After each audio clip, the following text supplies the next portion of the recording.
What is going on, YouTube? It is your boy Sir Jorge, bringing you our team builder for the BBR, better known as the Breedjets Battle Royale. This is my third time recording this, fourth time actually. I'm so tired. It's my fault though. I hate to stop recording. It's not important. Get right into the video. If you guys are just joining us for this BBR season, check down below. There will be a link to the playlist so you can catch up on all the battles, all the team builders, all the draft analysis.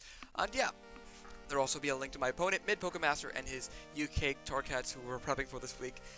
Doing it for the third time really throws you off. Wow. I'm just gonna throw everything out the window. Yeah. Also, if you guys did miss my update, / news video, which will also be linked down below.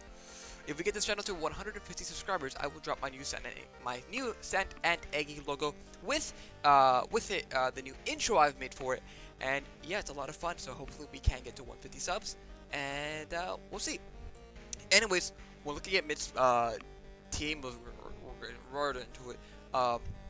He is a sand team, just like us. I feel like he's more sand based than we are, but he is a sand team nonetheless. So what I thought about was, okay, there's a few things we can do.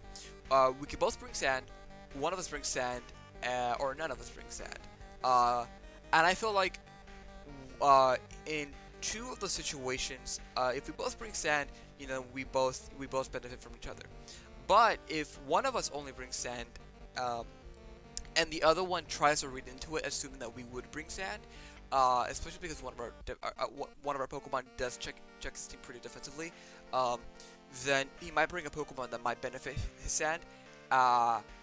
And so if we sort of read into that and we decide, okay, we'll bring them on, but not the sand, then that sort of basically wastes his Pokemon ability. So what I really have in mind is Hippopotas and Excadrill, right? I think Hippopotas really checks his team defensively. And I think Excadrill can easily run Sand Rush, hoping that we do bring our own sand. And so if he does bring Sand Rush or Sand Force, one of the two, and we just have our baby Hippo with no sand, then, you know, that's a wasted ability. So that's really what I'm hoping for. Before I get right into the team, let's talk about his team. So he has Excadrill, Necrozma, Scolipede, Jigglypuff, Vaporeon, Hitmonchan, Miltank, Whimsicott, and Morpeko, and Noctowl. I almost forgot Noctowl was a Pokemon. So again, he has Sandsetter in Jigglypuff, he has some threats in Necrozma, Scolipede, and Excadrill. He has a bulky Pokemon in Vaporeon, Miltank, and Noctowl. He has priority with Hitmonchan, Whimsicott, and Morpeko is just Morpeko. It likes to click over Auroreo and just go fast. So like I said before, I'm gonna get right into the team. Making sure I don't stop recording. The first Pokemon we're gonna be bringing this week is going to be Gordo de Oro, the Hippopotas, with Sand Force this week instead of Sand Stream. Like I said before, thought process here is I don't want to find myself in a situation where he's benefiting from our own sand. So I want to sort of mitigate that. I think Hippopotas this week has a really good. I think he checks up a lot of his Pokemon. He checks the Excadrill, he checks the Scolipede, he checks the Jigglypuff, the Hitmonchan, the Miltank, the Morpeko, and you know can sort of check the Noctowl and the Necrozma if need be. He's rocking his EVIOLITE with the Impish nature. We have max EVs in HP and defense with the rest in attack. That should be 252 and not 248. That's on me. The moves we're rocking this week is going to be Rocks, EQ, Slack Off, Not Whirlwind, and Yawn. Again, that's on me. I made these plans like at 3 o'clock in the morning, and it's now 7 o'clock in the afternoon. Yay. Again, I really like Hippopotas' matchup this week. I almost didn't bring Hippopotas, and then when I was building, I was like, okay, I actually do like Hippopotas this week, just not sand. So that's really the thought process behind it. Really. Anyways, move on to the next Pokemon. I'm honestly just drawing blanks because I'm just third time I'm recording this. The next Pokemon we're bringing this week is going to be Ramus Purio, the Incineroar, with the Intimidate ability and the SHUCA berry. I honestly, I think I'm trying to cover all grounds with this team. We have the Adamant nature. If you guys heard that, my family's probably watching a soccer match. It's just amazing sauce. We have the Adamant nature. We're max attack, 212 in HP, and 44 in speed. We have Parting Shot, Knockoff, Close Combat, and Fire Punch. With this investment, we are outspeeding 0 speed Vaporeon. which might be a thing. I almost did just like maybe 1 point in speed, just in case he was like, oh hey, he might, but I honestly just don't care if he does outspeed us, because we'll just click parting shot. I think Incineroar is a good check this week.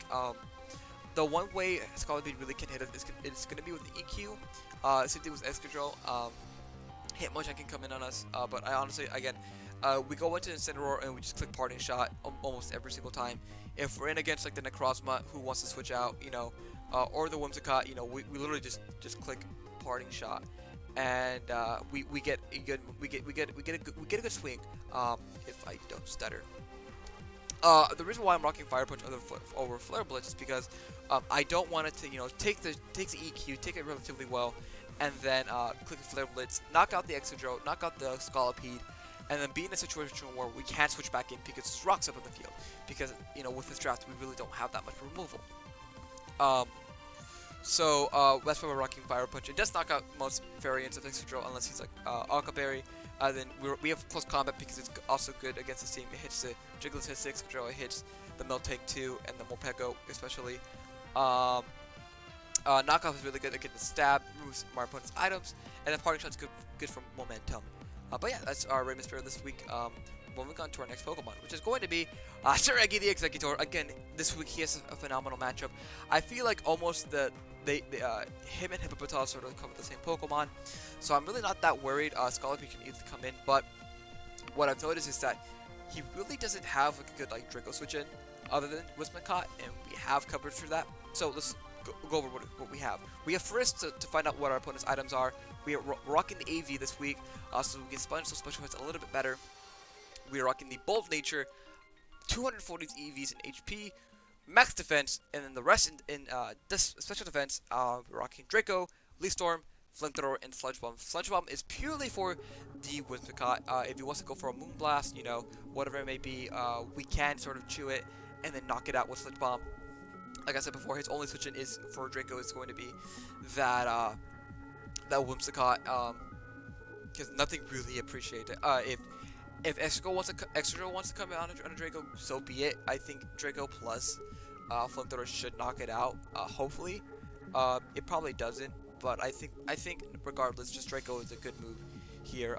We really put a lot of pressure on him, so that's really what I had in mind. Again, he's more of a wall this week. It's a narrow, tall wall, but I think Sir Eggy is really gonna put some work in this week. So let's see how well it does. Next up on the squad, it's going to be James Pond, the Inteleon. I really needed some speed control. James Pond outpaces his entire team. His fastest one's going to be Whimsicott, and even then it does get Prankster, so that's what we're outpacing. We have Sniper, Safety Goggles, with a hasty nature. I'm sorry, I'm really out of it right now. Exhaustion is really hitting me. I'll get a soda before I enter the battle, so sorry about that. So with the Safety Goggles, what that will do is we'll basically not take side damage, but we'll also gain immunity to Whimsicott's powder moves. So in case he does decide to bring like Stun Spore to slow our Inteleon down, that is a huge possibility. Safety Goggles will prevent that, and I think that's actually a really cool idea on my end, so that we don't get put to sleep, or we don't get paralyzed. The hasty nature, because we have the U-turn, and honestly, with the investment that we have, we're still a glass cannon, so we still get one shot by a lot of things. So it doesn't really matter. We have Shadow Ball, Air Slash, Snipe Shot, and U-turn. Like I said before, with 20 EVs in attack, 252 in special attack, and 228 in speed. With this investment, we're also speeding Whimsicott. I like the combination of Air Slash, Shadow Ball, and Snipe Shot entirely. U-turn's really nice because Morpeko most likely comes in on us, and we just U-turn, and that's super effective damage. I thought about bringing a Scale Shot set so we can outpace like a +1 Scolipede. So if it comes in, we click Scale Shot, and then we're +1, and we still outspeed it the next turn, but it just wasn't gonna work out in my end, and so I decided, hey, why not? Let's just go with this set instead, and I feel like it works a little bit better. But anyways, that's gonna be our Inteleon set, our James Pond set. On to our next mon, which is going to be Sporty the Passimian. He is rocking his Choice Scarf with the Defiant ability, with the Adamant nature, He has 56 EVs in HP, 252 EVs in attack, 12 in defense, 156 in speed. He has Rock Slide, Drain Punch, U-Turn, and Knockoff.